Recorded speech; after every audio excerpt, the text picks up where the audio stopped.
Vocês nunca Professor, fizeram uma prova integralizadora, né? Oi? aquela prova integralizadora teremos? Se não me engano, eu vi algo similar a isso no calendário. Acho que, salvo engano, estava marcado para hoje, mas não vai ter. Não vai ter. Por conta dessa contingência e tal, das aulas remotas e tudo mais, né? Então não vai ter a prova integralizadora, né? Vai ficar para uma próxima. Maravilha. Então vamos lá. Então. Pois é, né? Mas não vai faltar oportunidade para vocês poderem fazer, né? Pessoal, no último encontro, nós conversávamos então sobre a invalidade do negócio jurídico, né? É um tema que eu pretendo esgotar com vocês nessas primeiras duas aulas, para depois do intervalo nós conversarmos sobre defeitos do negócio jurídico, tá bom?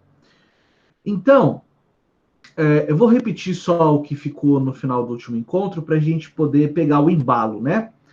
Então, lá no último encontro, nós falamos que uma gradação, né? Quando eu falo de invalidade, eu estou falando de alguns defeitos do negócio.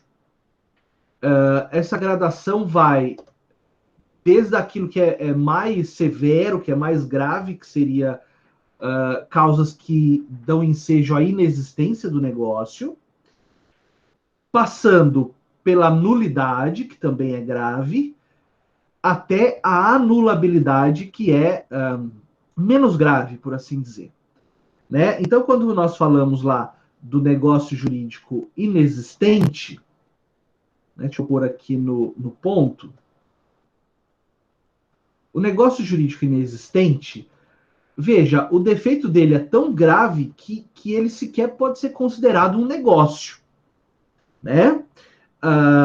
Quando falta algum daqueles elementos estruturais que nós já vimos lá anteriormente, né, dos elementos estruturais, ou seja, os requisitos de existência do negócio, quando falta, por exemplo, o consentimento, né? Então, um exemplo que foi dado na semana passada, que eu repito, de ausência de consentimento, é quando existe uma coação física sobre a pessoa. Então, alguém pega a mão da vítima, né? A gente pode chamar de vítima, pega a mão da vítima e assina, faz ela assinar o contrato. Veja, eu não tenho consentimento nenhum aí, eu não tenho manifestação de vontade nenhuma. A pessoa foi mero instrumento da vontade de outra. Então, nesse aspecto, nós podemos dizer que o negócio ele não existe. Então, nós sequer vamos chegar a nos perguntarmos, né, se esse negócio é válido ou não. Nós vamos nos perguntar tão somente e parar ali no primeiro degrau, né, do requisito da existência, tá? Diferente do que acontece com outros defeitos, como a própria coação moral, né, onde eu tenho manifestação de vontade, diferente da coação física, onde eu não tenho, tá? Então, toda vez que faltar um daqueles requisitos de existência, quais sejam manifestação de vontade, consentimento, objeto idôneo e finalidade negocial, eu posso dizer que esse negócio ele não existe, tá bom? Então, já arremata aí essa conversa sobre a existência. Que, na verdade, nós já, inclusive, havíamos conversado antes, então não há por que nós ficarmos aí nos debruçando a respeito desse tema. Nessa gradação, né, nessa escadinha de defeito, nós temos um segundo degrau a nulidade. A nulidade ela é já menos grave do que a inexistência, mas ela ainda carrega em si uma seriedade muito grande, né? Um vício muito, muito importante que deve ser considerado. Depois, hoje ainda, nós vamos ver, claro, as causas de nulidade, né? Então, a nulidade, ela é grave a ponto de impedir que o negócio produza os seus efeitos. Né? Tá aí na tela. Quer que dá um zoom aí? Eu aumento aqui. Eu gosto sempre um pouquinho maior. Ó, tá aqui, né? O defeito, né? Ele impede que o negócio produza os efeitos que são próprios. Por quê? Porque existe algo grave ali que precisa ser levado em consideração. Por exemplo, um negócio jurídico celebrado por absolutamente incapaz. Tá? Desculpa, eu não vi a pergunta. A pergunta era referente ao que, Ana?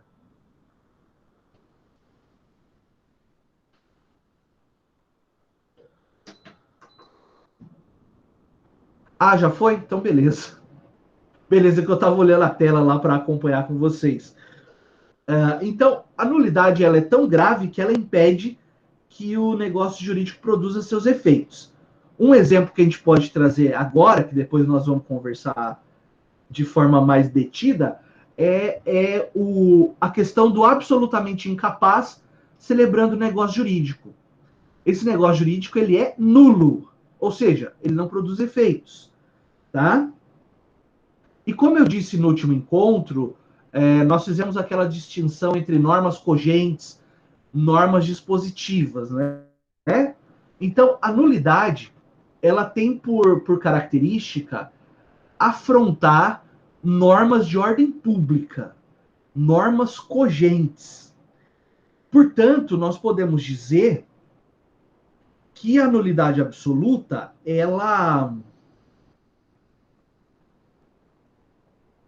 a nulidade, né? Ela prejudica, ela afronta o direito em si, a própria ordem jurídica. Dessa forma, ela afronta toda a sociedade. Né? Estou só fazendo aqui uma recapitulação daquilo que nós falamos no último encontro. Por outro lado, nós temos a anulabilidade. Então, veja, a nulidade ela é conhecida também como nulidade absoluta. E a anulabilidade é conhecida como nulidade relativa. No caso da anulabilidade, nós estamos diante de um defeito que afronta também o ordenamento jurídico, claro, só que em escala menor. Então, a gravidade ela é menor, né?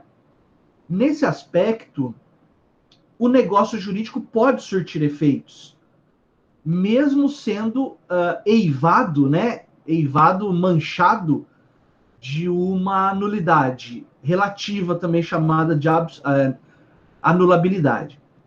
Então, no negócio jurídico no qual exista uma anulabilidade, nós vamos precisar de uma decisão judicial para dizer que aquele defeito existe, não é? E a partir dessa decisão o negócio não surte mais efeitos, tá? Uma nulidade absoluta seria um contrato com uma assinatura falsificada.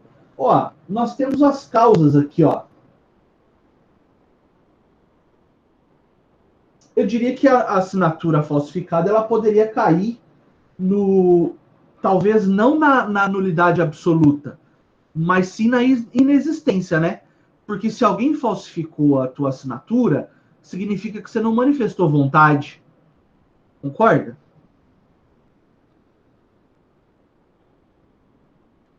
Então ele a falsidade da assinatura ela é ainda mais grave do que uma nulidade, né? Legal. Ó, esse assunto ele parece um pouco complexo, mas a partir de agora eu vou começar a falar assunto novo referente a esse tema, e vocês vão perceber que não é nada muito difícil não, tá? Eu só fiz essa introdução para a gente recapitular aquilo que foi dito na última aula. Então, ó, da inexistência nós já falamos, eu falei um pouquinho da nulidade absoluta e relativa, E agora nós vamos entrar na classificação, tá? Para que a gente possa entender. E você vai ver que é muito bacana. E é um assunto que vai te ajudar depois na matéria processual também, tá? Pelo menos esses conceitos iniciais. Então veja lá, ó, a espécie de nulidade. A nulidade pode ser absoluta ou relativa, que é o que vai ocupar mais tempo nosso, tá? Pode ser total ou parcial, textual ou virtual, nós vamos falar de cada uma delas. A absoluta e a relativa, num primeiro momento, nós vamos conversar sobre elas de forma um pouco mais abreviada, mas depois nós vamos entrar e falar só delas, tá? Hora que a gente entrar ali nas causas de nulidade. Ó, vamos lá. Tudo ok até aqui? Alguém gostaria de fazer uma perguntinha? Não? Tudo certo, né? Tá. Deixa eu tirar o pó da garganta aqui. E vamos que vamos. Ó, quando eu menciono, então, nulidade absoluta, tá aí na tela de vocês, existe esse interesse social, como eu havia já comentado. Então, para as partes envolvidas no negócio, existe um interesse da própria sociedade que o direito não permita a presença de negócios nulos. Tá? Por quê? Porque essa nulidade absoluta ela prejudica o ordenamento jurídico como um todo. Como nós havíamos esclarecido na última aula, fizemos aquela diferenciação entre norma de ordem pública e norma dispositiva, ó, tá aqui, ó, sublinhado. A ofensa a um preceito de ordem pública, assim afeta a todos. Tá? E daí vem aqui um dado importante que eu não havia mencionado ainda. Ou já, ou, enfim, se eu já falei, eu repito, se eu não falei, falo agora. A nulidade absoluta, ela pode ser alegada por qualquer pessoa. Qualquer pessoa. Claro, qualquer pessoa interessada, né? Qualquer interessado que venha a ter contato com esse negócio nulo.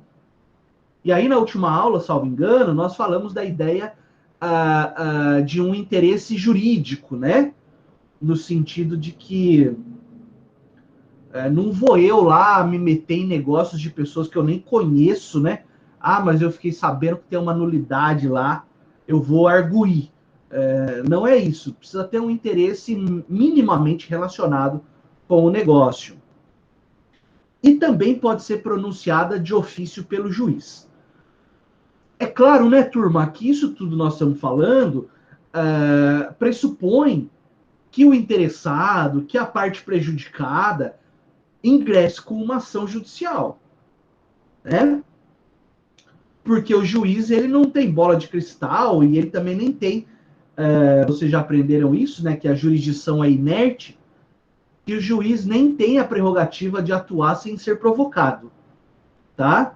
Então, chegando até ele numa petição inicial que foi protocolada por um interessado, né, ou algum outro questionamento relativo a esse negócio que chega até o Poder Judiciário e o juiz, analisando o caso, percebe uma nulidade absoluta, que talvez as partes ainda não tivessem percebido, ele pode, por si só,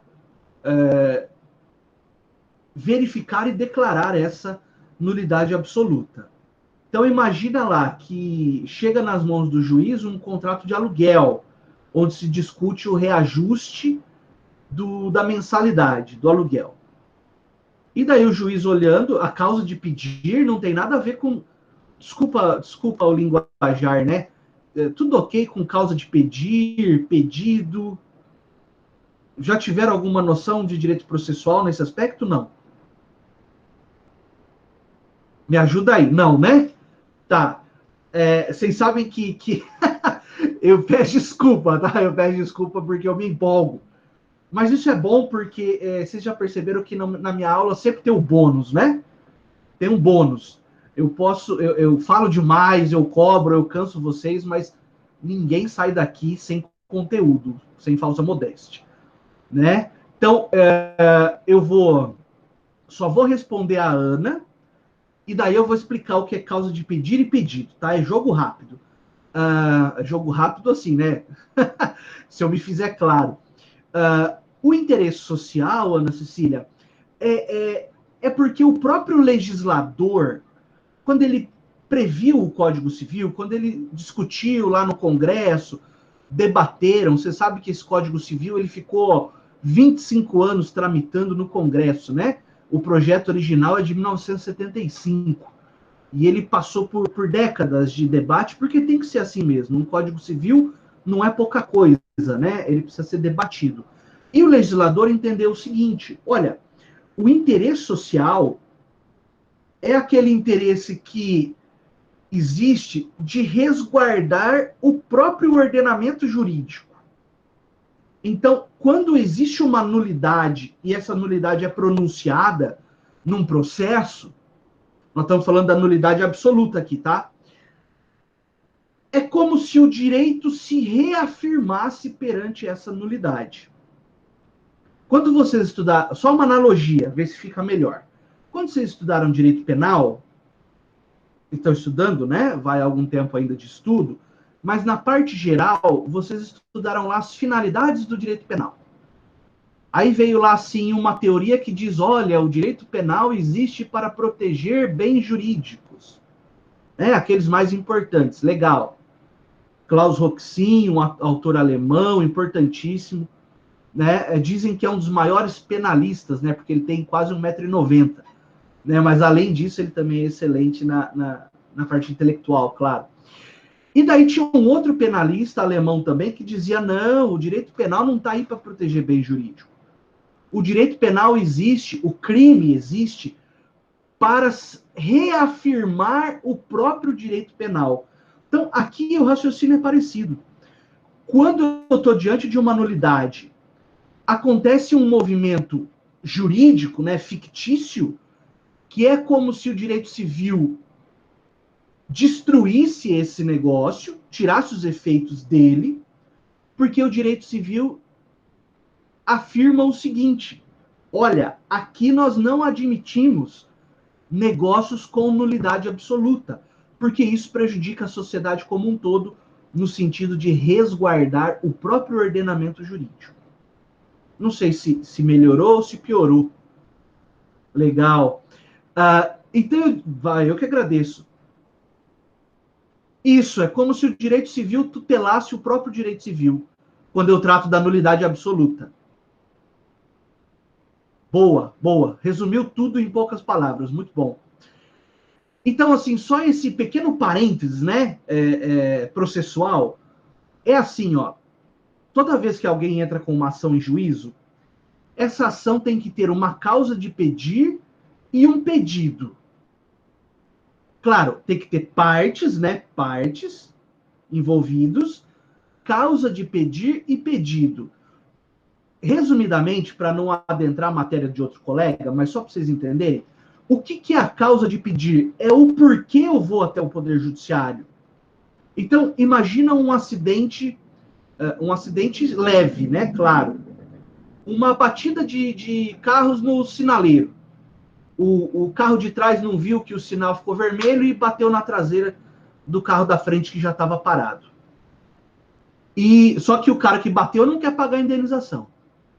Amassou, ele não quer pagar.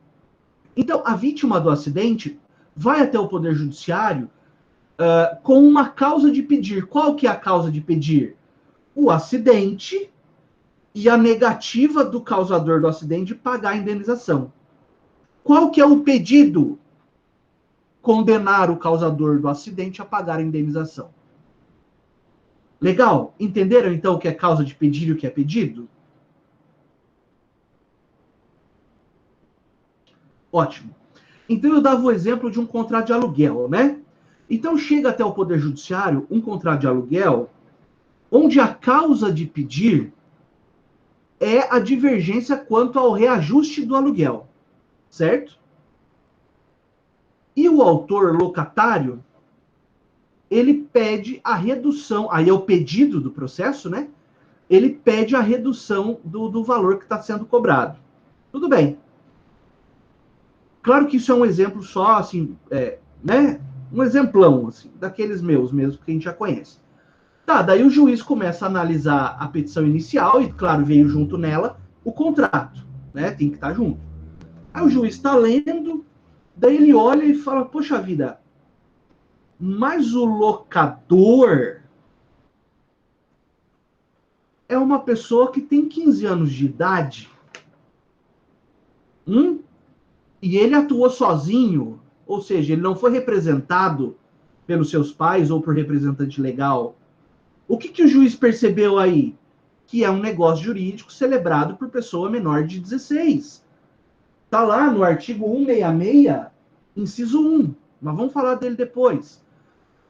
O juiz percebeu o que ali? Uma nulidade absoluta. E o que o juiz vai decidir nesse processo?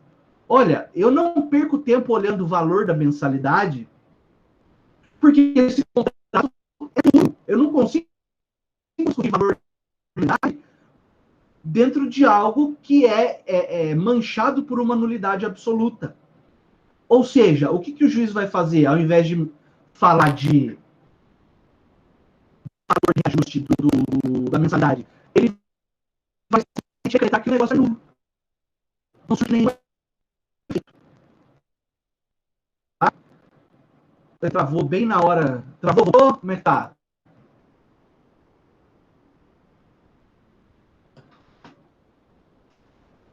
Tá travando? Ei, lasqueira. Voltou agora? Será que conseguiram pegar o final da explicação? Senão eu repito. Então, veja, o juiz, diante desse contrato, onde nenhuma das partes alegou nulidade absoluta, eles estavam, na verdade, discutindo o valor da mensalidade. Quando o juiz detecta essa nulidade absoluta, ao invés de se pronunciar sobre o pedido original, que era reajuste de mensalidade, o juiz vai dizer que, na verdade, aquele contrato é nulo. Então, não há por que perder tempo discutindo valor de mensalidade. Ele anula o contrato. Certo? Entenderam essa ideia do pronunciar-se de ofício? Era isso que eu estava explicando. Tudo ok até aqui? Podemos dar sequência? Deixa eu arrumar.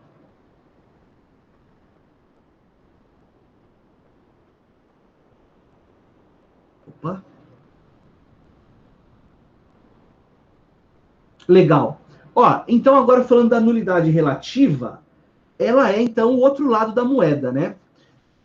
Na nulidade relativa, eu não tenho um interesse social em jogo, tá? Não existe afronta à ordem pública. Mas existe um defeito que traz, podemos falar assim, traz prejuízo para alguma das partes, né? Confortável aí, Gabriel? Traz prejuízo para alguma das partes, tá? Então, veja, o, o, o, o defeito ele é de menor monta, né? Assim sendo, o juiz não pode analisar de ofício, ele precisa ser provocado por uma das partes, tá? E também não é qualquer interessado, ou seja, não é qualquer um, por assim dizer, que vá poder arguir esse tipo de vício. A pessoa vai precisar demonstrar um interesse direto, tá? Então, por exemplo, um negócio celebrado mediante coação relativa, ele gera prejuízo para os interessados apenas, por exemplo, para a parte que foi coagida, e tão somente essa parte vai poder entrar em juízo para pedir a anulabilidade do negócio. O juiz, ainda que estivesse analisando esse contrato e percebendo que houve uma coação, se nenhuma das partes arguiu, notadamente o interessado, né, o prejudicado, não é o juiz que vai agora de ofício arguir. Então, essa é uma diferença importante. Enquanto na nulidade absoluta o juiz deve se pronunciar de ofício, na nulidade relativa, também chamada de anulabilidade, o juiz não pode se manifestar de ofício. Ele precisa ser provocado a respeito, tá bom? Legal até aqui? Fácil? Tá. Depois a gente vai complementando com mais dados, tá bom? Então veja agora a outra classificação. A nulidade pode ser também. Tá aqui. Oh, desculpa. A nulidade pode ser também total, é aquela que atinge todo o negócio jurídico, e ela pode ser parcial, que afeta uma parte dele só. Então, o que acontece? Um negócio celebrado por um menor de 16 anos, ele é nulo na sua totalidade, não tem o que conversar. Agora, um negócio que, por exemplo, contenha uma cláusula ou só uma parte dele seja nula, aí nós podemos separar essa parte que nós podemos chamar de podre, tá? E conservar o resto que ainda está rígido, né? Que ainda está correto.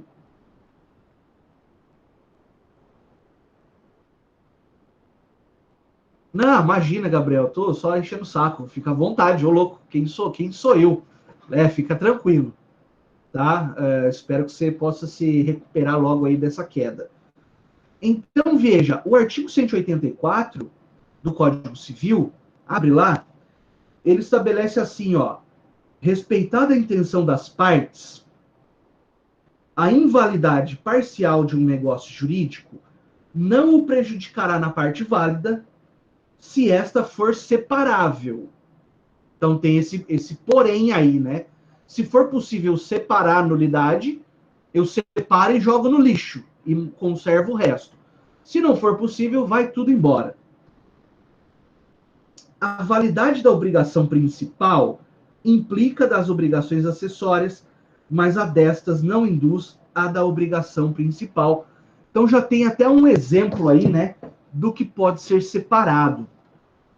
Então nós estudamos lá no primeiro bimestre que eu posso ter um negócio principal e um negócio acessório, né? Então imagina, o negócio principal, um empréstimo de dinheiro mútuo, e o negócio acessório, a garantia desse empréstimo. Por exemplo, uma hipoteca. Analisando os dois contratos, chega-se à conclusão que a hipoteca é nula. Ora, a hipoteca é uma parte do negócio principal, né? O acessório junto com o principal.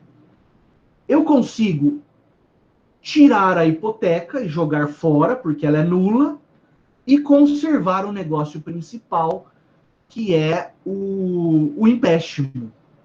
Então, sempre que for possível fazer isso, esse tipo de operação, o Código Civil recomenda que faça, de forma a descartar a parte nula e aproveitar a parte válida, né?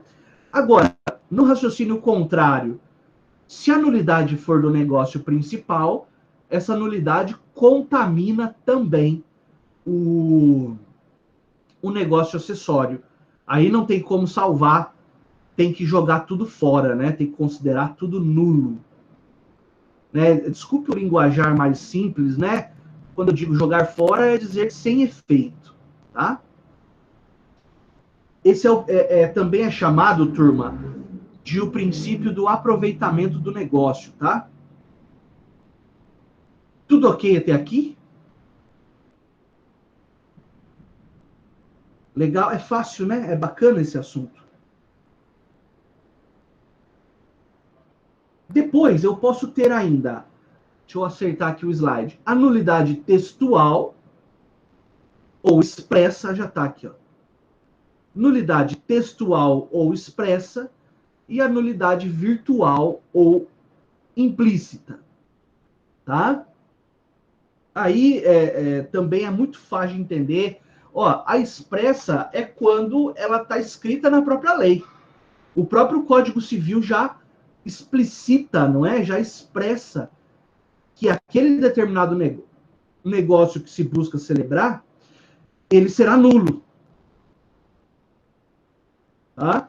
Então, quando você pega aí por exemplo, o artigo 548, que está na tua tela, olha como o legislador começa. É nula a doação de todos os bens, sem reserva de parte ou renda suficiente para a subsistência do doador. Então, é um alerta que o Código Civil está dando. Ah, a pessoa, né? Eu quero ser um altruísta, né? Beleza, seja bem-vindo, Rafael. Eu quero ser altruísta, eu quero pegar toda a minha fortuna, todos os meus milhões, minha casa, tudo que eu tenho de bens materiais, eu vou doar.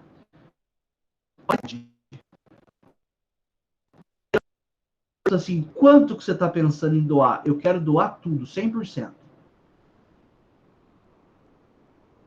Claro que se essa consulta for feita perante um advogado ou uma advogada, ele vai olhar no artigo 548 e vai dizer para o cliente, olha, você não pode fazer isso.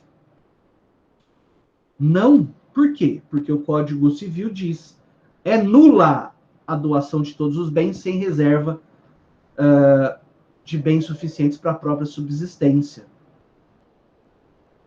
E daí fica se você quiser pensar um passo além ou um passo ao lado desse artigo, né, você vai chegar à conclusão que o legislador impede que você administre seus bens na integralidade, né? O legislador ele diz que você pode administrar seus bens pero no mútuo. Por exemplo, você não pode fazer uma doação do seu patrimônio todo em vida, né? Em vida. Por que não, né? Uma das razões que você pode pensar é a seguinte: ora, o sujeito que doa tudo que tem e fica sem ter como prover a própria existência, ele vai acabar virando um fardo para quem? Para o Estado, eventualmente.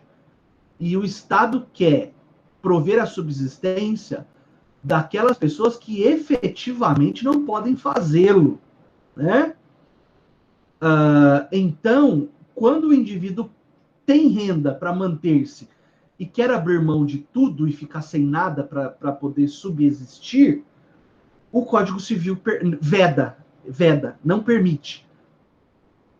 Ah, mas o doador é turrão, é teimoso e ele quer fazer essa doação de qualquer jeito. Ele pode até fazer. Só que o juiz, na hora que olhar, vai ver uma nulidade absoluta e vai desconstituir esse negócio, tirando os efeitos dele. Tá? Essa nulidade do 548 que nós estamos falando é uma nulidade absoluta. O próprio legislador já falou para não fazer.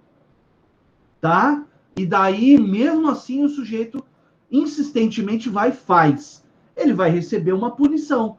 Qual que é a punição? Que o negócio que ele praticou não tenha efeito jurídico nenhum.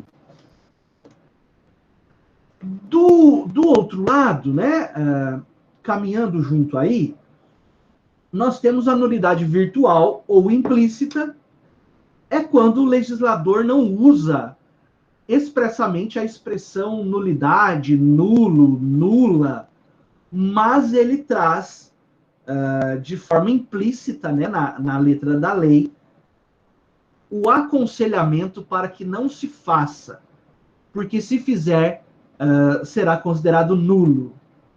Dois exemplos bacanas, né? No 1521.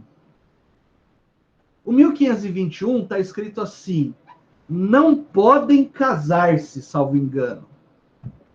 Deixa eu pegar lá.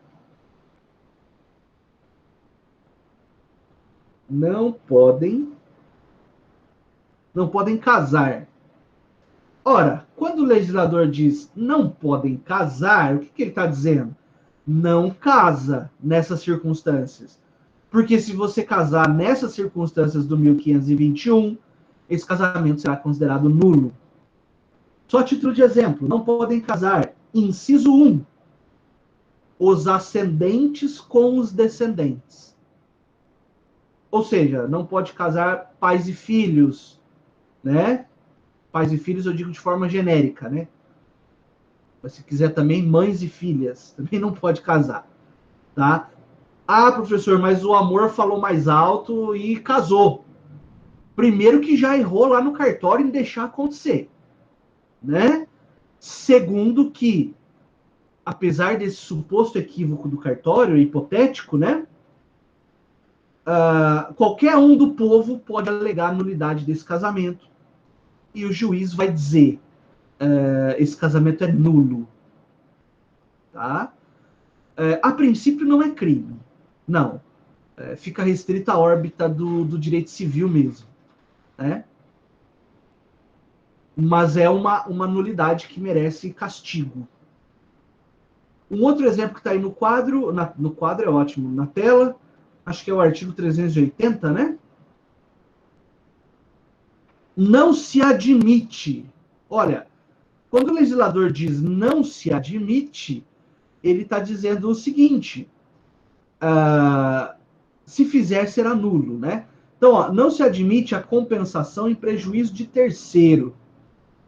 O que é isso? Nós estamos aqui no 380 no âmbito do direito das obrigações, né? Da extinção das obrigações. Então, você sabe que a compensação é quando eu tenho duas pessoas envolvidas num negócio ou numa relação de débito e crédito, onde uma é credora e devedora da outra. Então, eu devo R$ 1.000 para B, mas eu sou credor de R$ 800 que ele me deve. Se nós fizermos a compensação, eu pago 200 e matou a dívida. Agora, se eu tentar uma compensação que eventualmente prejudique terceiro, tá?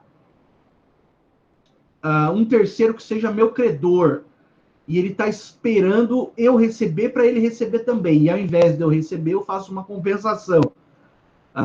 Ele pode arguir a nulidade da compensação. Porque o artigo 380 diz que não se admite compensação em prejuízo de terceiro. Tá claro isso, turma?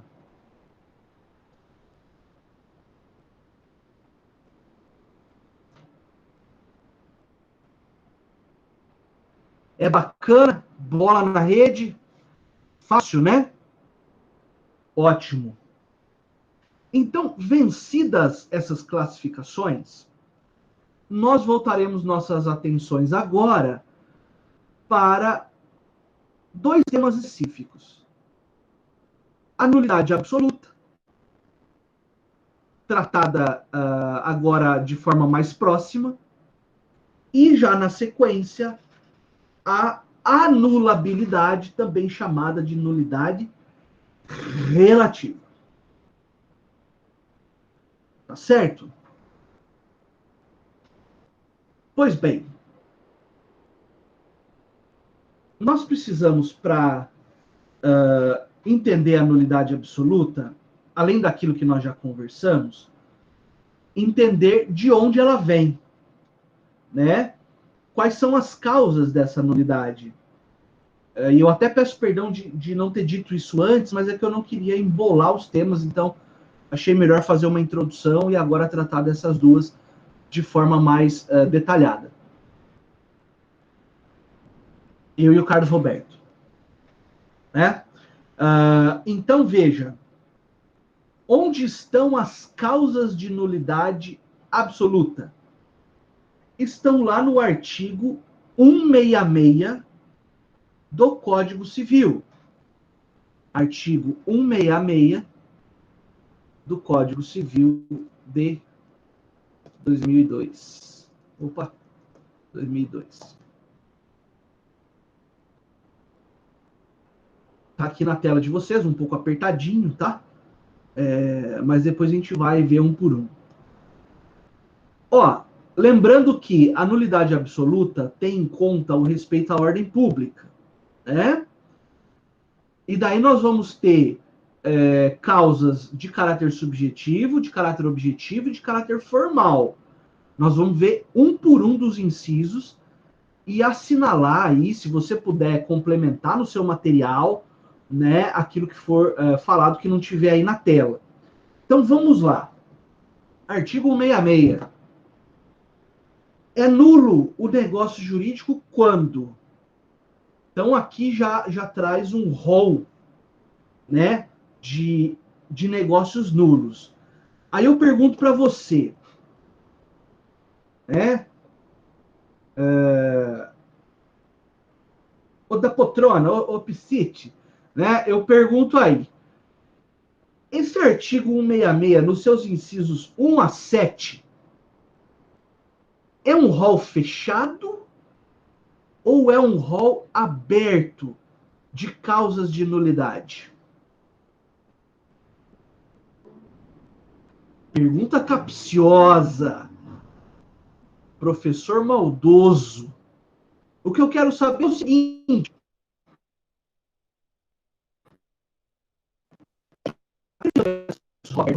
Ou não? Não estou aqui falando abobrinha.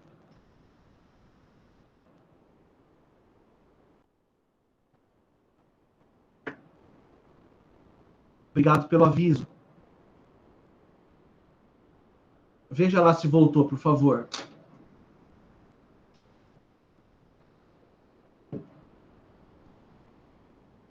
Legal, obrigado, Emília. Obrigado, Ana Júlia. Mas eu perguntava antes dessa pequena travadinha se o que está aí no artigo 166, dos incisos 1 a 7, é um rol fechado ou um rol aberto? Aí eu perguntei, vocês conhecem a expressão rol fechado e rol aberto? Sim ou não? Não. Então vamos lá. Quando eu digo assim, ó, e vocês vão ouvir isso muito ainda, tá? Olha, o que está aqui no artigo é um rol fechado. Tá? Vamos usar o 166. Se eu dissesse para vocês assim, olha, o que está no artigo 166 é um rol fechado de nulidades, de causas de nulidades. O que você tem que entender quando eu digo isso que é um rol fechado? Eu posso revirar o Código Civil que eu não vou achar mais causa de nulidade.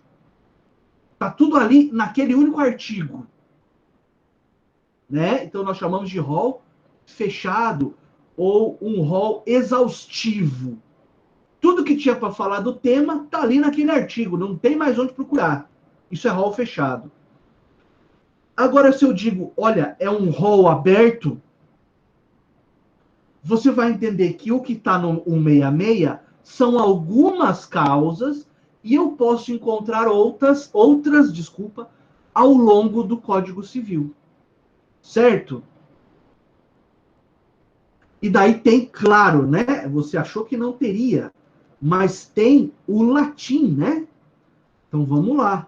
Rol fechado. Você vai encontrar também numeros clausus. Numeros clausus. Rol fechado. Rol aberto. Você vai encontrar numeros apertos. Tá? Cacildes, né? Então, o rol fechado também é chamado de numeros clausus e o rol aberto é chamado de numeros apertos, tá? Desculpa, né? É assim que funciona. Por mim não teria latim, nada do direito, mas nós temos essa tradição ainda. Entenderam essa ideia? Então, o rol fechado está tudo ali naquele artigo. Rol aberto, o artigo traz só alguns exemplos. E existem outras causas espalhadas pelo código. Então, agora eu volto à pergunta originária. O que está no 166, presta atenção, vem comigo. O que está no artigo 166, incisos 1 a 7, é um rol fechado de causas de nulidade ou é um rol aberto de causas de nulidade, turma?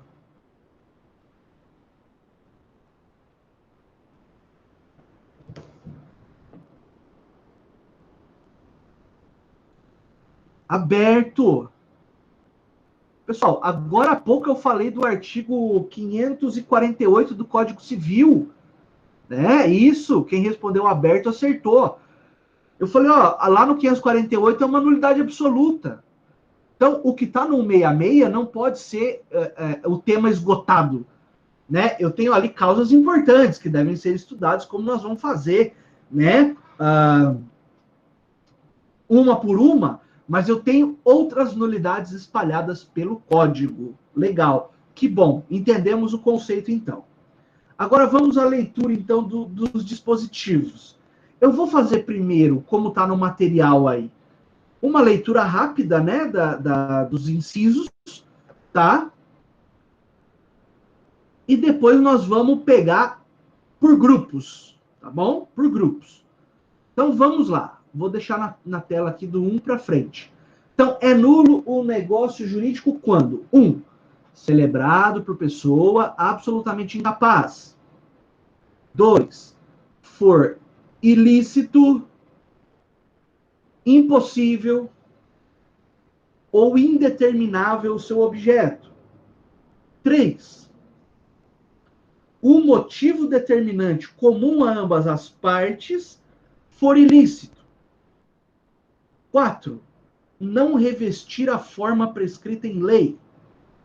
5. For preterida, ou seja, for deixada de lado, né, for desprezada, alguma solenidade que a lei considere essencial para a sua validade. 6. Tiver por objetivo fraudar lei imperativa. E 7. A lei taxativamente o declarar nulo ou proibir-lhe a prática sem cominar sanção.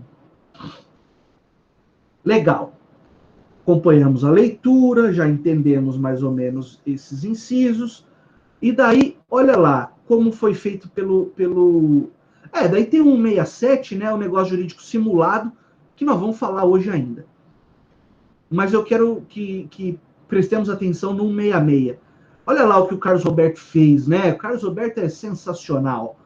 Ele juntou os incisos 1, 2, 4 e 5 e mostrou para nós que eles estão todos vinculados ao artigo 104 do Código Civil.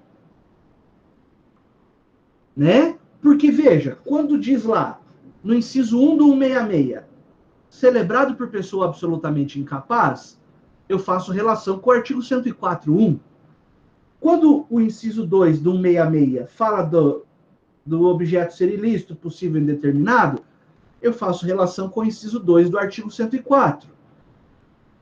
E nos incisos 4 e 5, quando fala não revestir a forma prescrita ou preterir alguma solenidade, eu estou fazendo relação com o inciso 3 do artigo 104, né?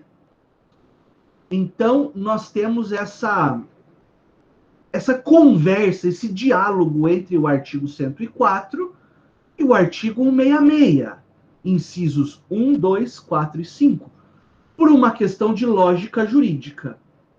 Concorda? Porque se lá no artigo 104 eu digo assim, são requisitos de validade. Por exemplo, inciso 1, o agente ser capaz, ali não tem mais nada. Ali tem uma exigência de que o agente seja capaz.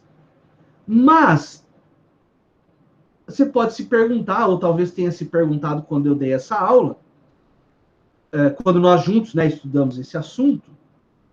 Nossa, eu dei a aula, né? Parece que é um cátedro falando, não é isso, né? Mas quando nós estudamos juntos esse assunto, você pode ter se perguntado assim, tá, e quando o negócio for celebrado por quem não é capaz, professor? Né? Seria uma pergunta que, agora, olhando para trás, ela seria lógica na época, né? Mas é claro que se não foi feita a pergunta, se vocês não formularam essa pergunta enquanto a gente estudava, e eu também não toquei no assunto, porque eu deixei para o filé agora para a hora certa, né? Então, do que adiantaria o artigo 104, inciso 1? Exigir capacidade do agente se não houvesse um castigo para os casos quando o negócio for celebrado por agente que não é capaz, né? E daí, claro que nós sabemos que a incapacidade se divide em absoluta e relativa. Quando a incapacidade é absoluta, o negócio é nulo. Quando a incapacidade é relativa, o negócio é anulável, que nós vamos ver daqui a pouco. Então, se o negócio foi celebrado por uma pessoa com 16 anos, ou melhor, com menos de 16 anos, o negócio é nulo. Se o negócio for celebrado por pessoa entre 16 e 18, sem assistência, ele é anulável. Olha a diferença da gravidade entre um e outro, né? Tudo ok com esse primeiro grupo de incisos, turma? Eles, na verdade, são a resposta para o artigo 104. Né? Lembra que nós falamos que uma jurídica, direito que não tem sanção é fogo que não queima? Né? Então, agora, esse nosso fogo começa a queimar com relação ao artigo 104. Ah, professor, mas ele não cumpriu. Então, vamos dar um exemplo rapidinho. O inciso 4, olha, eles negociaram lá a alienação de um bem imóvel cujo valor superava 30 vezes o maior salário mínimo nacional, e eles fizeram por escritura particular, professor. Ah, então, aí nós vamos lá no 166, vamos olhar o inciso 4, junto com o artigo 108 do Código Civil, e vamos chegar à conclusão de que essa alienação deveria ter sido feita por escritura pública. Na falta da escritura pública, o negócio é nulo. Quer dizer o quê? Não surte efeitos. É um nada jurídico. Tudo ok com esses dados, exemplos e tudo mais? Se tiver muito depressa, me avisa, tá? Faça as perguntinhas que você achar que deve. Todas as perguntas são importantes. Beleza. No inciso 3, nós temos uma causa do artigo 166, nós temos uma causa que diz respeito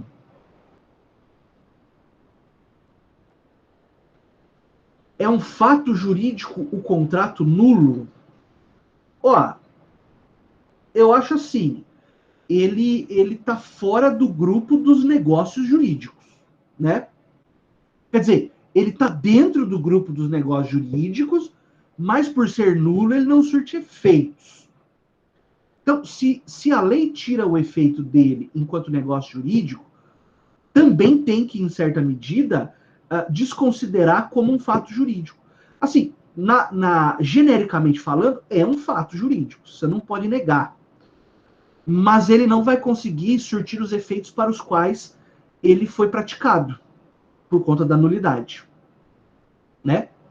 Tanto ele é jurídico que ele interessa para o direito a ponto de considerá-lo nulo. Né? É isso que eu estou querendo te dizer. Não sei se eu te respondi, Adeilson.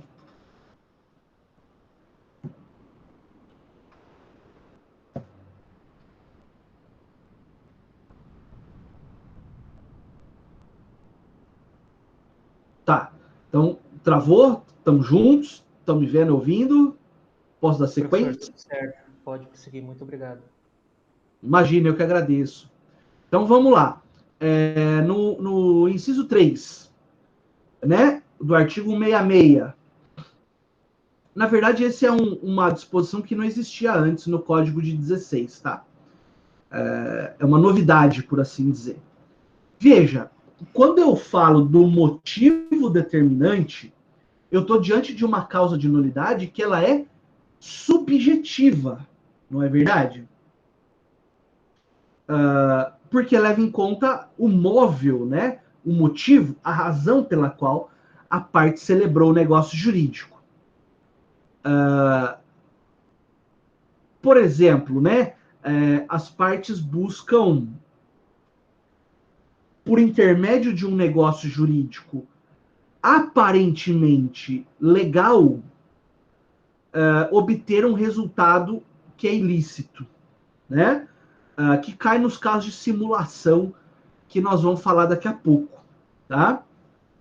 Então, olha só, aqui, ó, comigo.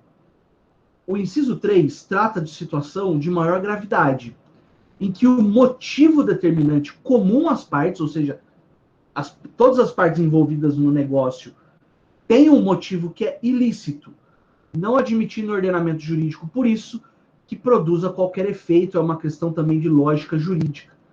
Não pode o direito acobertar, né, condutas que tenham a sua razão de ser na ilicitude, tá? O exemplo da simulação, que é mencionado no artigo 67, nós também vamos depois aprofundar, né? Depois que nós falarmos sobre nulidade relativa, nós vamos falar de simulação, que é um tema importante porque acontece com alguma frequência na sociedade, né? Pois bem, o inciso 4, desculpa, o inciso 6, né? Quando o risquinho é na frente aqui, é 6, professor. Né? O inciso 6, ele trata daqueles negócios que têm por objetivo ou por objeto fraudar lei imperativa. Por exemplo,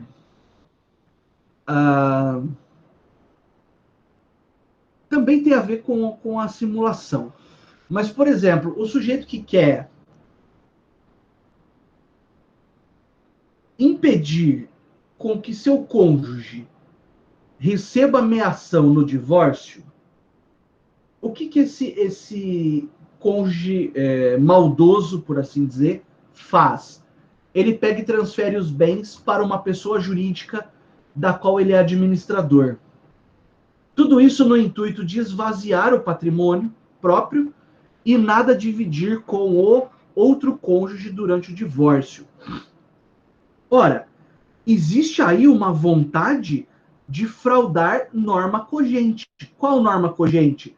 Lá do direito de família, que diz que quando acontece o divórcio, por exemplo, no regime da comunhão parcial de bens, quando acontece o divórcio, tem que dividir patrimônio. Então, também é considerado nulo esse negócio, haja vista que ele tem por objetivo fraudar uma norma de ordem pública, que são as normas que regem os regimes de bens e o divórcio. E no inciso 7º, para a gente arrematar essas causas de nulidade, nós temos lá a lei taxativamente o declarar nulo ou proibir-lhe a prática sem combinar sanção. Então, esse artigo 7º, desculpa, esse inciso 7º do artigo 166 é aquilo que nós chamamos de uma norma de remissão, né?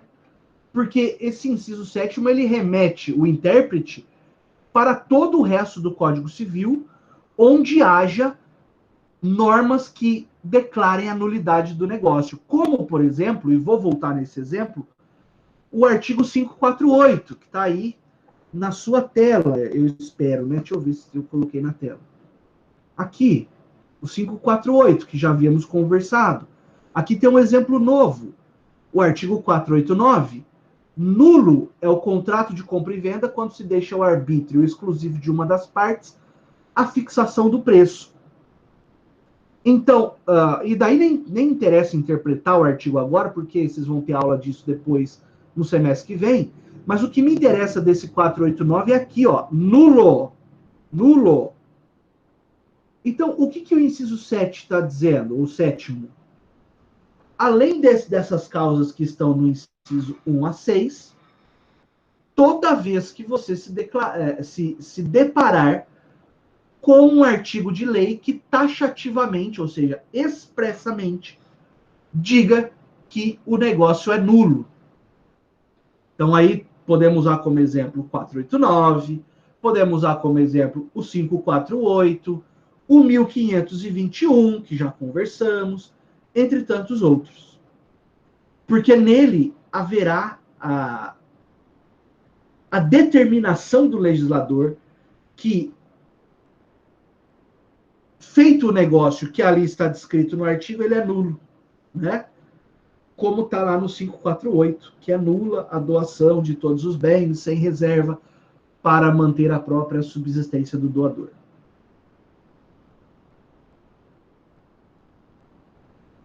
Sim. Por isso que nós podemos dizer que é um rol aberto, Luiz, porque o inciso 7º, ele joga a nossa interpretação para uma expansão, né? Para que nós nos deparemos com outras causas que não estão aqui especificamente no inciso 7. Poderia o legislador ter feito um rol com 155 incisos, trazendo cada uma das causas que estão espalhadas no código? Poderia. Mas me parece que por uma questão de técnica de elaboração do código, preferiu então fazer essa remissão no inciso 7º para que eu estude a causa de nulidade da doação lá dentro da doação. Para que eu estude a causa de nulidade do casamento lá dentro do casamento, né? Isso facilita até a interpretação, o estudo do código como um todo.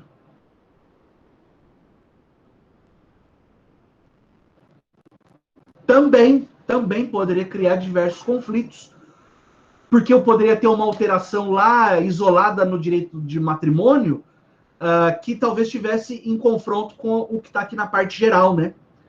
Exatamente. Até para evitar conflitos.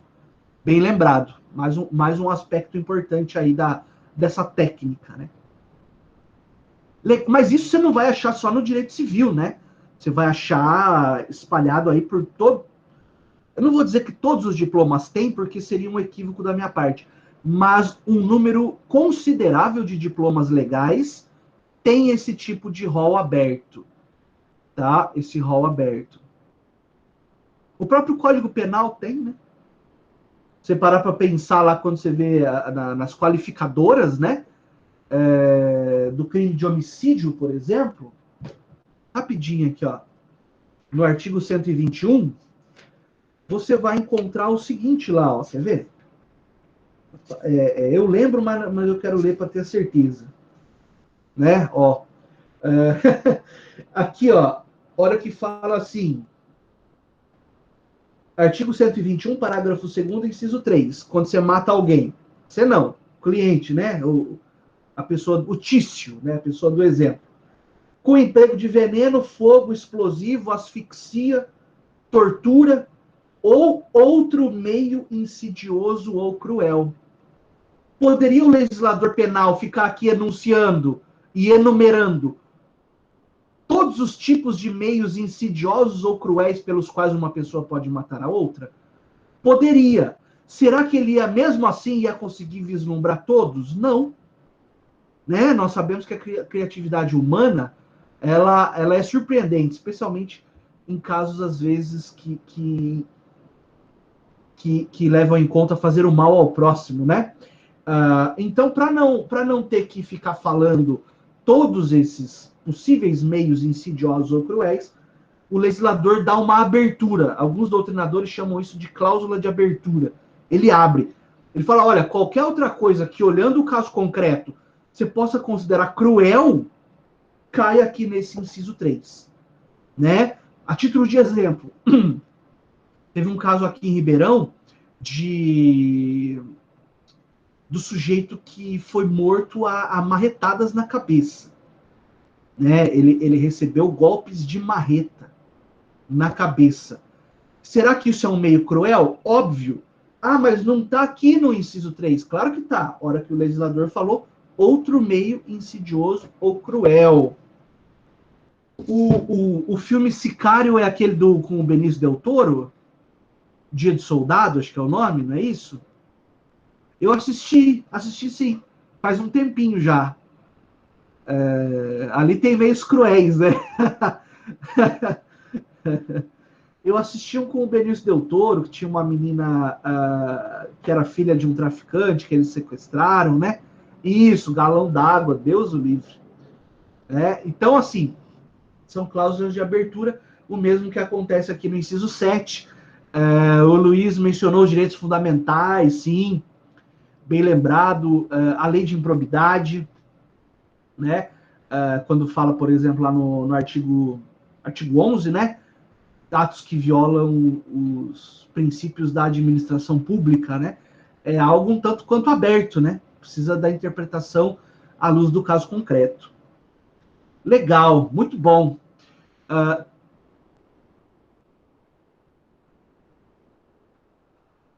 Esse eu não vi ainda.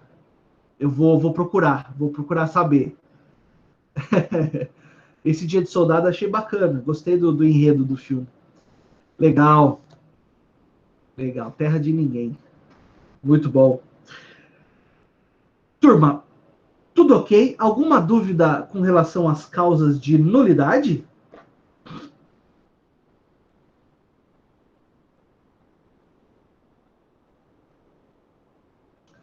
Podemos tocar o barco?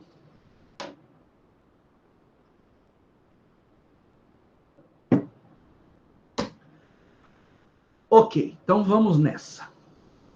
Bom, nós conversamos sobre a nulidade absoluta, né, que é aquela grave, só não é mais grave do que a inexistência, mas a nulidade absoluta é realmente algo que precisa de atenção, né, na hora de celebrar o negócio, para não incorrer em uma causa de nulidade.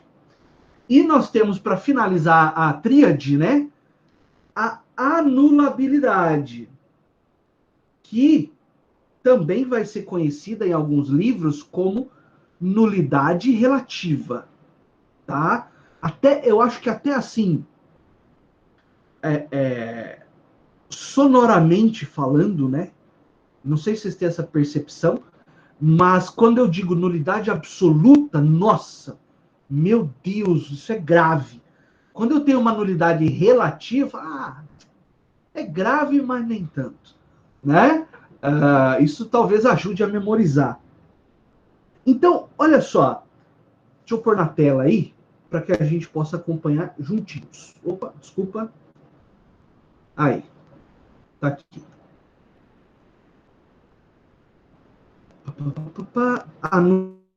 Anulabilidade.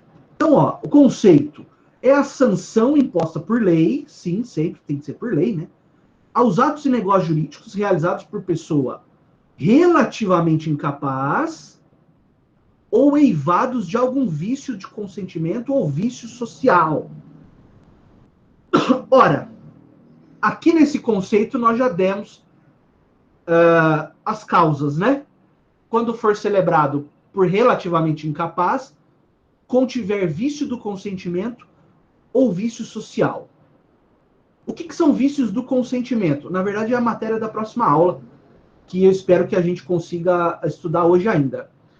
Os vícios do consentimento são erro, dolo, coação, estado de perigo e lesão. E o vício social é a fraude contra credores. O que você tem que entender agora, nesse exato momento, desses vícios? Eles influenciam a manifestação de vontade da pessoa, tá?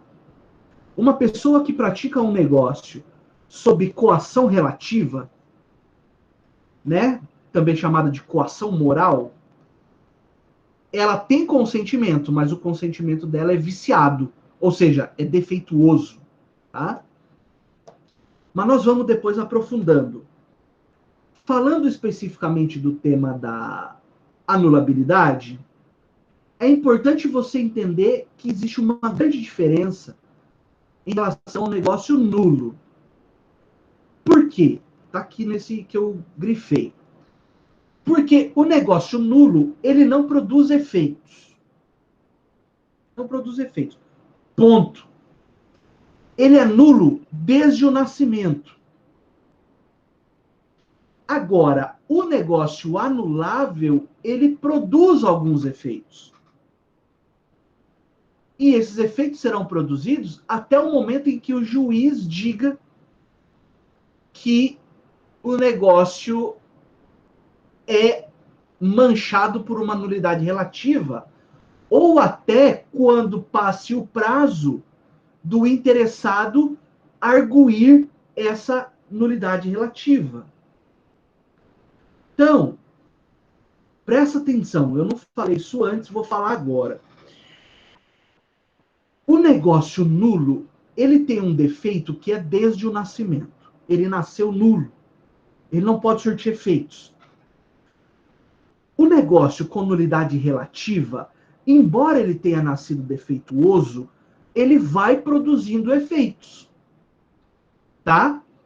Imagina um sujeito que foi vítima dessa coação moral que eu falei para vocês. E ele celebrou um negócio com defeito. Esse negócio, ele é anulável. Ah, entendi, professor.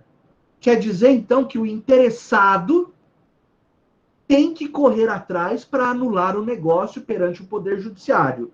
Sim. Só que existe um prazo para que isso seja feito, né? Então, essa vítima da coação, ela tem o prazinho de 4 anos para buscar a anulação do negócio. Nossa, mas passou o prazo de 4 anos e a vítima não foi atrás. Estão gostando da interpretação? Estou fazendo um chato agora também. Passou o prazo de 4 anos, a vítima não foi atrás de fazer o negócio. Olha, passou o prazo de 4 anos, a vítima não foi atrás. O direito é que o negócio feito mesmo, tendo sido coagido. Travou?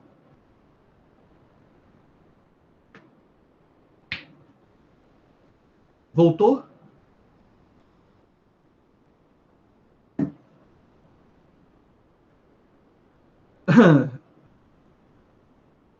Será que voltou, turma? Maravilha, obrigado, Emília. Então, eu dizia que se passou o prazo para buscar a anulação do negócio e a vítima não o fez, no caso de nulidade relativa, esse negócio ele se confirmou no tempo. Passado o prazo para buscar a anulação, eu já não consigo fazer mais. Então, quando, por exemplo, o juiz declara que existe uma nulidade absoluta, os efeitos dessa decisão são ex tunc. Já ouviram essa expressão?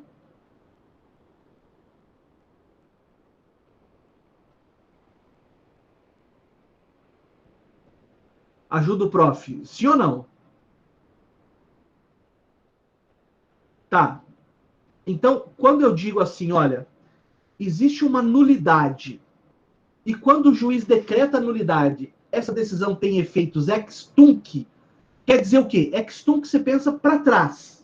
O T do tunc para trás. Então, do dia que o juiz declarou a nulidade, esse negócio é considerado nulo com efeitos retroativos. Ou seja, desde a data da celebração. Porque a nulidade ela é um vício de origem, né? Tá bom? Então, ex tunc, eu declaro nulo e o negócio não tem efeitos desde a sua celebração. Então, a sentença é como se fosse uma rede que vai para o passado e vai tirando efeito de tudo desde a data da celebração do negócio. Agora, quando eu digo, olha, em todos os casos que estão no artigo 171, Ana Júlia, você vai combinar o artigo 171 com o 178, que trata dos prazos, dos defeitos, tá? Dos defeitos. Agora, quando eu digo assim, olha, o juiz reconheceu que o negócio é anulável, porque tinha coação, por exemplo. Essa decisão, ela tem efeitos ex nunc agora, para frente. Significa dizer que a decisão não se importa com o passado. A decisão vai valer em termos de privar de efeitos o negócio da data em que ela foi transitou em julgado, né? Da data da sentença para frente.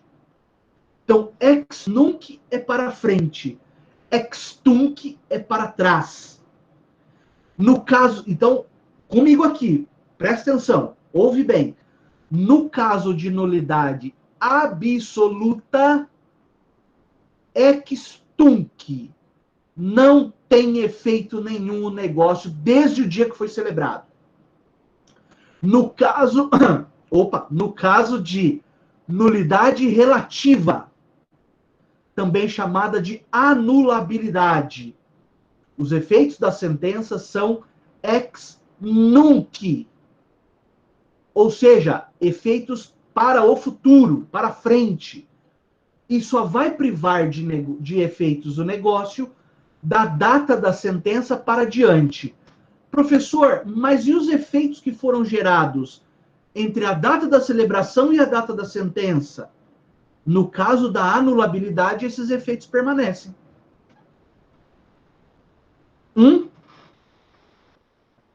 Imagina que foi um contrato de aluguel celebrado mediante coação, tá? E esse contrato de aluguel, ele se estendeu no tempo por 2 anos. Hora que deu o segundo ano, o locador, que foi vítima da coação, ele foi coagido a fazer uma mensalidade menor do que o mercado. O locador fala, isso não está certo. Procura um advogado, uma advogada, né, que nem nós aqui que estudamos numa faculdade nota 4, né, no Enem, um centro universitário com essa qualidade. Automaticamente você vai olhar lá e vai falar, peraí, o senhor tem direito de desfazer esse negócio ainda. O senhor está dentro do prazo, o senhor ou a senhora, a vítima, né? Está dentro do prazo de 4 anos para pleitear a anulação do negócio. Ou então vamos entrar com essa ação já. Ótimo, entrou com a ação, bonitinho. Ao final o juiz dá ganho de causa para o teu cliente. Só que o juiz diz o seguinte: aquelas parcelas que foram pagas do dia da celebração do negócio até o dia que entrou com a ação, eu não posso mexer. Mas eu posso determinar, por exemplo, o reajuste das parcelas daqui para diante. Por quê? Porque os efeitos dessa decisão, num caso de nulidade relativa ou anulabilidade, são efeitos ex nunc. Não cabe ao juiz tocar naquilo que já aconteceu.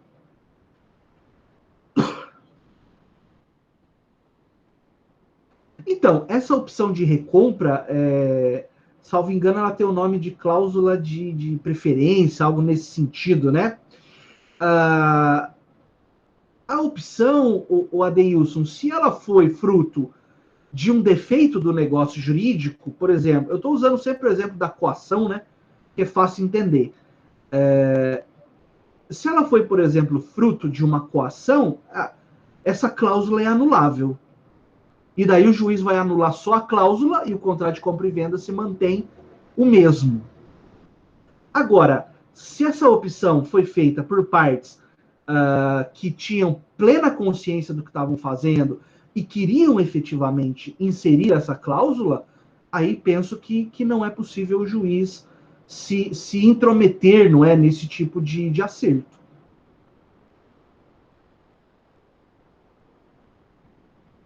Né? Então, entenderam, turma, que quando eu digo que a nulidade relativa ela tem um prazo para ser arguída, um prazo para ser alegada, eu estou dizendo que a nulidade relativa prescreve. Não que, porque não é prescrição, é decadência no final das contas. Mas o que eu estou querendo dizer para vocês é o seguinte, que a nulidade relativa ela tem um prazo para ser arguída. Se ela não for alegada dentro do prazo, você não pode fazer mais nada. Ao passo que a nulidade absoluta, ela é imprescritível. Professor, mas passou 10 anos depois da celebração do negócio. Não tem problema nenhum. Se a nulidade for absoluta, você pode alegá-la 10 anos depois, 50 anos depois, 1000 anos depois. Não tem prazo contra a nulidade absoluta. Agora, contra a nulidade relativa, eu tenho prazo. Que estão na lei e depois nós vamos estudar no momento oportuno. Entenderam isso, turma? Por que eu digo que não tem prazo a nulidade absoluta? Porque a gravidade é muito grande. É muito sério o defeito, né? Ao passo que na nulidade relativa, o defeito já não é mais tão grave assim, né? Então, é preciso dar um prazo. Porque se a parte não procurar socorro no Poder Judiciário dentro do prazo da nulidade relativa ou anulabilidade, o direito entende que a parte se conformou. Não, tá, beleza, é isso mesmo, eu não quero mexer com isso aí mais. Tá? Legal. Então, vamos adiante. Professor, Pois não. desculpa, onde que está esse prazo de... Qual artigo que está esse prazo de 4 anos na anulabilidade? Está no artigo 178 Ah, tá, do obrigado. Código Civil. 178. No 171 tem os defeitos e no 178 Achei, obrigado.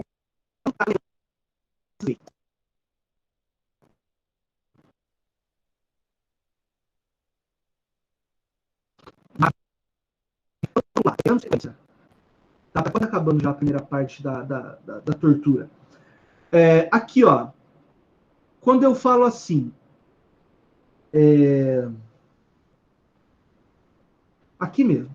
Quando a ofensa atinge o interesse particular, então nós já falamos disso, mas eu vou repetindo, né? Sem medo de tornar a aula enfadonha. Mas, ó, quando a ofensa atinge o interesse particular das pessoas, aí eu estou diante de uma nulidade relativa ou anulabilidade.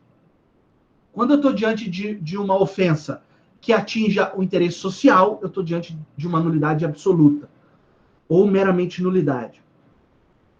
Muito bom. Então, o que acontece aqui, ó, que é só para confirmar o que eu acabei de explicar para vocês. Se o interessado deixa passar o prazo e não procura socorro para anular aquele negócio, o que se entende? Que ele conformou-se, que ele está em paz com aquele negócio. Ainda que ele tenha perdido o prazo por ignorância, né? O artigo 3º da lei de introdução diz que ninguém se escusa de cumprir a lei alegando que não a conhece. Não é verdade? E daí, infelizmente, né, o direito não pode socorrer aqueles que dormem. Então, quando nós vemos essa conformação, né, presumida que o direito tem, nós dizemos que houve a convalidação do ato. Não precisa nem anotar, porque nós vamos falar, né, da convalidação do ato daqui a pouquinho, tá? Convalidar, então, significa confirmar aquilo que a princípio estava errado. Só que decorrido o prazo para o conserto e o conserto não foi feito, o errado torna-se o certo. Não sei se ficou pior ainda essa frase, mas é exatamente isso, né? O negócio está errado, tem prazo para consertar. Não buscou o conserto dentro do prazo legal, o que era errado tornou-se certo. Leia-se, convalidou-se. Vocês já ouviram uma expressão que é latim, que é estilo, né? O prazo transcorreu em albis. Já ouviram falar isso ou não? É uma bobagem, na verdade, né? Mas vocês vão encontrar. Então, para que vocês saibam do que está acontecendo, vocês vão encontrar assim, ó. O prazo transcorreu em albis.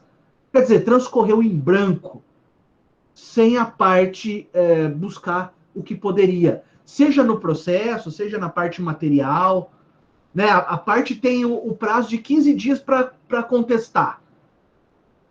Não contestou, quer dizer que transcorreu em albis, em brancas nuvens, tá? Isso é uma informação que muda a vida do estudante do direito. Sei, né? Isso é um divisor de águas, né? Boa noite, Paola, seja bem-vinda. Mas apesar de ser algo bobinho, assim, é bacana, eu me sinto à vontade de falar e me sinto até obrigado a falar, para que vocês entendam na integralidade aquilo que vocês leem, né? Muito bom. Você acaba ter também em mãos o dicionário de latim, né? Quando vai estudar.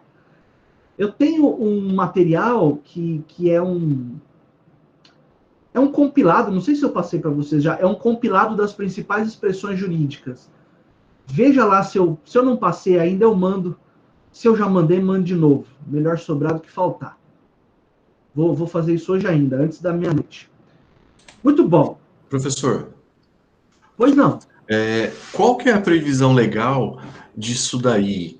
Que fala quando a pessoa perde o prazo, ela aceita aquele erro lá e o negócio fica bom, fica como se fosse certo. Na verdade, Luiz, eu não tenho uma disposição legal expressa. Isso é a interpretação que se faz no seguinte sentido. Olha, o prejudicado foi dado um prazo para ele aqui. Se ele não seguiu o prazo e não buscou socorro, né, falando assim de forma mais simples, significa que ele está legal com o que aconteceu. Então acaba sendo, na verdade, uma atividade interpretativa sobre o artigo 178, por exemplo, né? E outros, você falar de direito processual, o processo é uma marcha para frente. O processo não volta, né? Você trabalha lá com processos na secretaria da delegacia lá, né, como escrivão, você sabe que a coisa tem que ir para diante. Então, se o sujeito tem o prazo para contestar e ele perdeu o prazo, o processo não vai voltar para ele. Vamos tocando daqui. Parece assim meio que um trem desgovernado. Não é, ele é organizado, mas ele vai sempre adiante, né? A não ser que tenha uma nulidade na citação, o cara não foi citado por um defeito da própria justiça, aí vamos corrigir. Mas se a citação foi feita em ordem, né, e ele não aproveitou o prazo que a lei lhe dava, no exemplo da contestação, 15 dias, o que o código diz, né, como se o código fosse uma pessoa, né, se ele se personificasse? Ele olha aquele processo e fala, pô, o cara não quis contestar, toca adiante, né? Por exemplo, no processo penal, se o código fosse uma pessoa, provavelmente seria bonita como eu, assim, né? Com traços bem delineados, diria assim, o réu não contestou, apesar de citado, não contestou, não apresentou defesa, toca adiante e a partir de agora não precisa nem intimar o cara mais. Entendeu? O processo vai sem o réu mesmo. Claro que vai ser nomeado um advogado.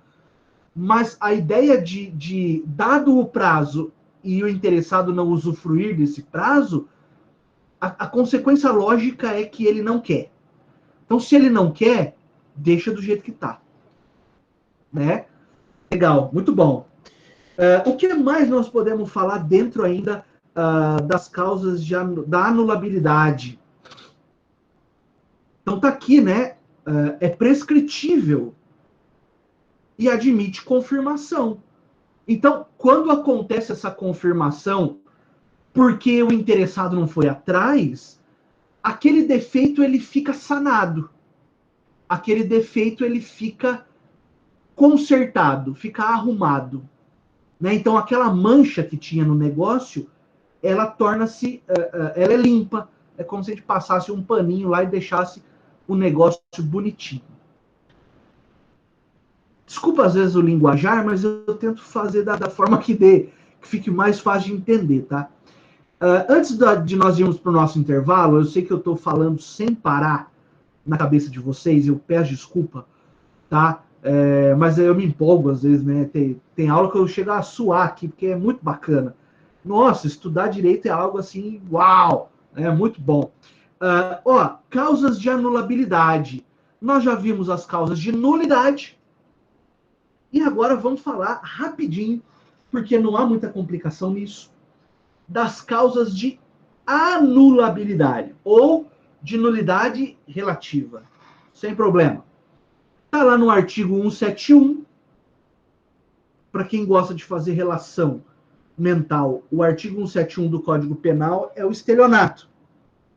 O artigo 171 do Código Civil são as causas de nulidade relativa.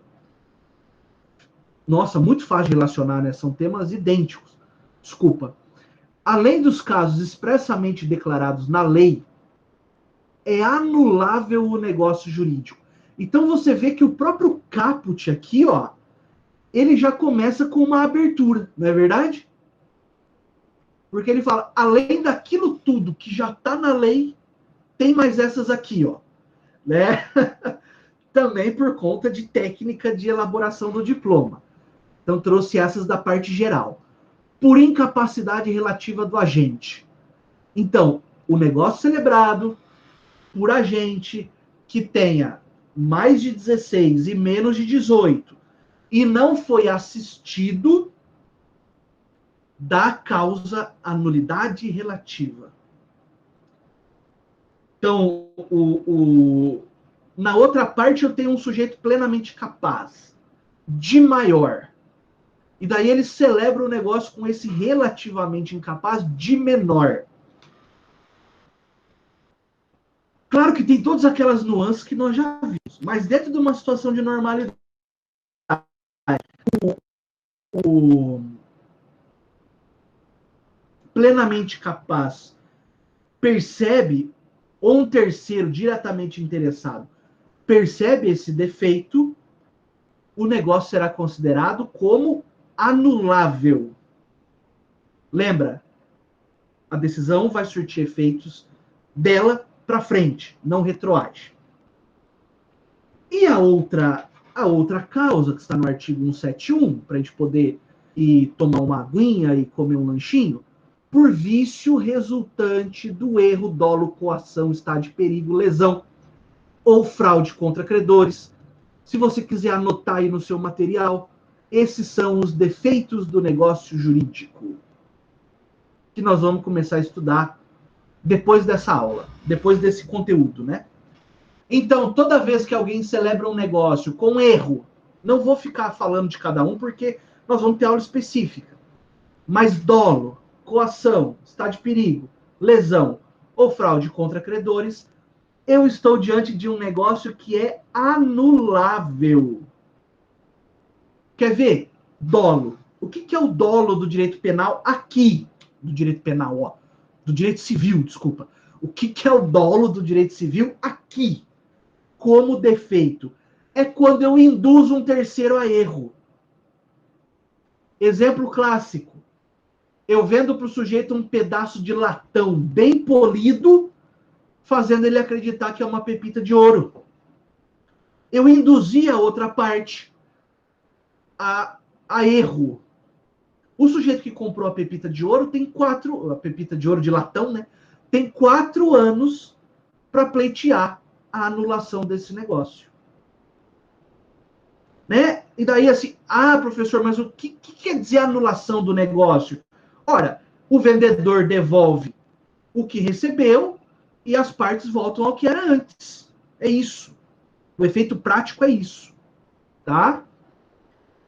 Então, eu tenho, além de todas as outras que estiverem expressas na lei, de causas de anulabilidade, eu tenho mais essas do inciso 1 e 2 do Código Civil. Como eu disse, não vou ficar aprofundando nos defeitos, porque nós teremos aula própria disso. Tá bom? Acho que nós podemos fazer uma pausa. Após o intervalo, nós voltamos com o tema da confirmação do negócio jurídico. Também já falamos, mas só para sistematizar, né? Para a gente estudar cada tópico no seu momento. Espero que tenham gostado, enfim. Se tiver alguma dúvida, não quiser falar agora, quiser falar depois do intervalo também, fica à vontade.